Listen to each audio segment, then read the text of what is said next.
on va faire du beurre clarifié. J'ai 2 pains de beurre dans une casserole et j'ai un feu à induction. Alors on y va. Je le programme sur 1, pas plus, 1. Ben voilà, on va attendre. Ça doit fondre comme neige au soleil, hein. Ça doit pas être fort du tout.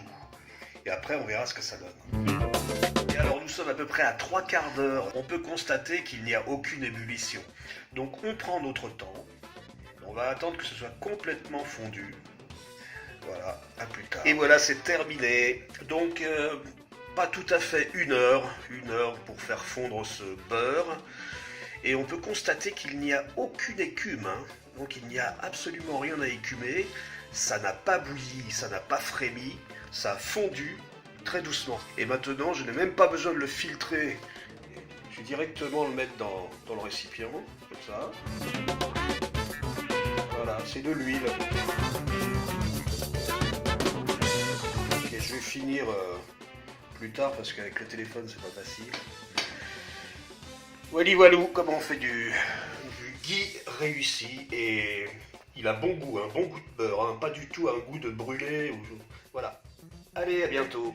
Une fois que c'est terminé, eh bien on a ceci. J'ai mis au congélateur pendant à peu près une demi-heure. Alors on peut le conserver, c'est pas obligé de le mettre au réfrigérateur, hein, pas absolument, parce que c'est comme de l'huile. Hein. Vous ne mettez jamais vos huiles au réfrigérateur en général, sauf certaines huiles qui sont fragiles. En fait, d'habitude on ne le fait pas. Le beurre clarifié, c'est pareil. Alors j'ai dit le ghee tout à l'heure, en fait, là ce que je viens de faire, c'est du beurre clarifié. Hein. Il faut qu'on soit clair là-dessus, ce n'est pas le ghee indien. Le ghee indien, il a un goût prononcé parce que ce n'est pas juste faire fondre le beurre, ça doit être un petit peu de la cuisson. Ça donne un goût, voilà, il faut aimer. Hein.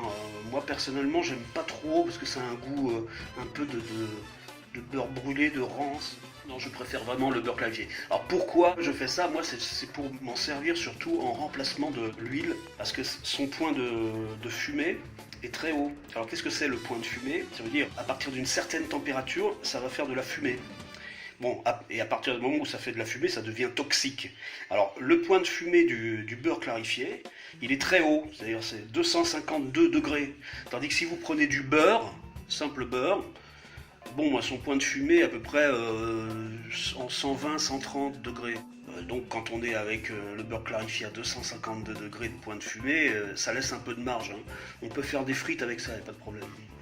Voilà, ça se conserve à température ambiante. C'est vraiment un très bon produit. Merci aux vaches, il faut dire merci, parce que les bonnes vaches, c'est elles qui nous font ça. Hein. C'est super. Hein. Voilà, bon, cette fois c'est le mot de la fin. Allez, j'espère que ça vous aura plu, à bientôt.